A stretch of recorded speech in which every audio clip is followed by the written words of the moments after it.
Prime Minister Narendra Modi's mega cabinet reshuffle, the first in his second term, will be announced today at 6 p.m. The new cabinet, sources in the BJP claim, will be the youngest ever in India's history. The average age will be lower ever after the revamp. There will be more women ministers and special representation will be given to those who have administrative experience. Average education will also be higher, is what we are being told, and most importantly, the changes are likely to factor in polls in 5 states next year and the 2024 elections. A list of the probables will be there on your screen right now. Let's quickly cut across live to Sukirti, joining us from outside JP Nadda's residence, where a lot of meetings took place yesterday. Sukirti, any early morning meeting as of this moment, or is this perhaps a little bit of lull before evening activity takes over? Well, it would be the latter, Sanket, because we can show you Mr. Nadda's residence right now. There is no activity at this point of time, and yes, of course, yesterday it was the site for a lot of crucial meetings that took place, especially the one between Mr. JP Nadda as well as Mr. BL Santosh, the National General Secretary of the party. Also, Mr. Tawar Chand Gehlot was here to Mr. JP Nadda. So all of those meetings did take place yesterday, but as of now, no activity. And I remember, Sanket, you pointing out yesterday that the Modi government has been known to have a tendency to keep that element of surprise, and I think if from the morning, if people start arriving here, I think that is what is going to be an easy giveaway to the media, and that is something the government would surely want to prevent at this point of time, especially when they are trying to keep all the names under wraps, even though we do have a list of probables at this point of time. All right, thanks very much, Sukirti, for that update. I would like to introduce our two guests as of this moment. We've got Tehseen Poonawala, is a political analyst who now joins us, as well as Ashwini Dubey is also a political analyst. Thank you very much to the two of you. Mr. Dubey as well as Mr. Poonawala, both of you are young. So let us first start by commenting on the fact that this is going to be a young cabinet. Mr. Dubey, what does the government exactly mean when they say young? Because, you know, one is a normal youth, as we understand it, and then there is political youth. Thank you, Sanket Bhai, for having me here. Sanket Bhai, first I will tell you the constitutional process.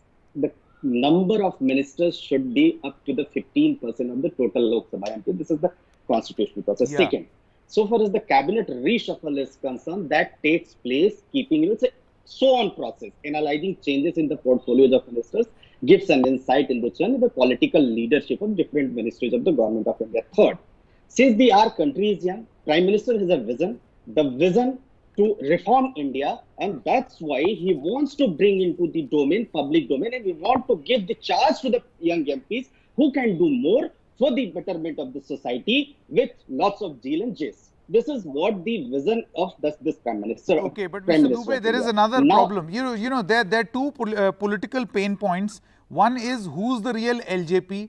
So if Mr. Paras, who I don't know whether he fits into your definition of youth or not, but if Mr. Paras is going to be recognized as LJP, then there is a problem. And then there is still confusion over how much should JDU get. So do you think that these are unsettled issues as we go into a cabinet reshuffle? Sanket Bhai, so far as the first question, answer to first question, it is an interstate dispute.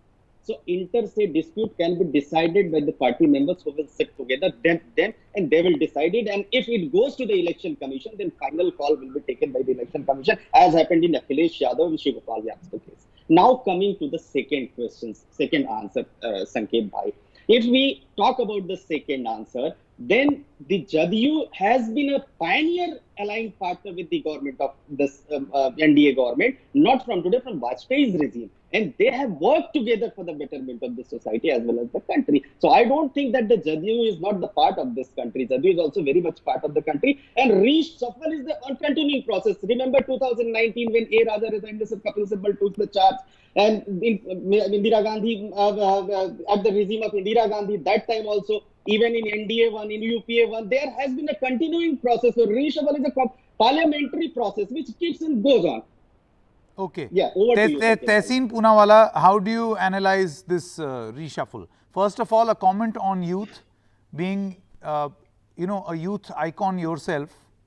I want to know from you, what do you think about this message of this being the youngest cabinet ever? Sanket, at the onset, whatever the cabinet reshuffle happens, that's the prerogative of the Prime Minister. Wish the Prime Minister and his new colleagues, cabinet colleagues, all the best, though I'm politically opposed to the Prime Minister.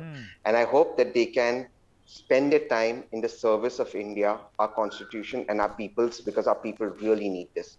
I've heard that they have a Ministry of Cooperation. I don't know what that is, but I do hope they have a Ministry of Common Sense and a Ministry of Empathy.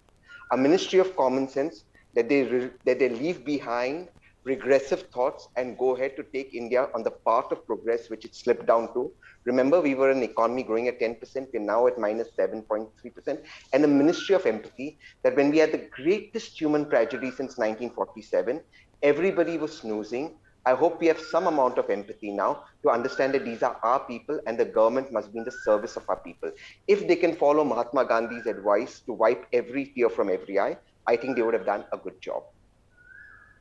Okay, but then what do you think about the list of probables and also this whole unsettled Bihar matrix? You know, I also wanted to ask one more question to both of you very quickly. The Prime Minister as well as the government goes on to say that they do not give in to compulsions like, you know, typical political compulsions like representation of a particular caste or trying to woo a particular community. But if you note, from the list of probables, it seems that specific people have been brought in for a specific reason, from a specific caste, from a specific region. Tehseen first. Absolutely.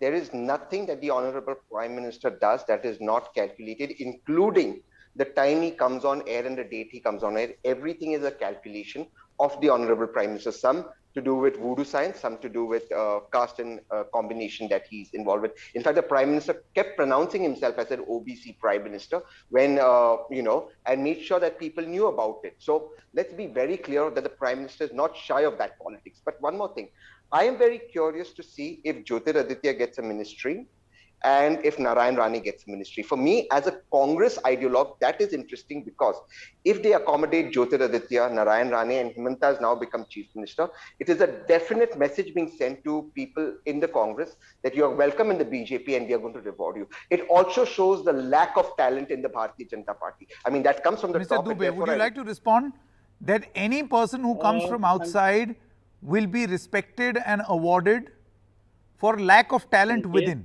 That's the analysis of Mr. Poonawala. Sanket Bhai, first comment is that this reshuffle is taking place for making better, developed and progressive India and taking young, eligible and talented ministers into the cabinet. One. And so far as the constitution does not put an embargo, or the constitution of the party does not put an embargo from coming into this joining Bharatiya Janata Party from any other party. I mean, Congress has also inducted a lot of people from outside. I would like to respond to my brother, Mr. Tehseen Pulawala's query. See, this Ministry of Cooperation has been introduced or being created in order to make the prosperity from cooperation taking into public in confidence. One. And the Sahkar se Samriddhi, this has been the vision of this government, and I think that government is doing the right place and in the middle because there are no elections, so elections cannot take it does UP election. It will be interesting to see who all will be the others who will join in apart from the probables. I would like to thank you two youthful gentlemen for a discussion on what is likely to be the youngest cabinet. Thank you very much. We're stopping for a short break at this moment. We'll be back with a lot more news and updates. Stay with us.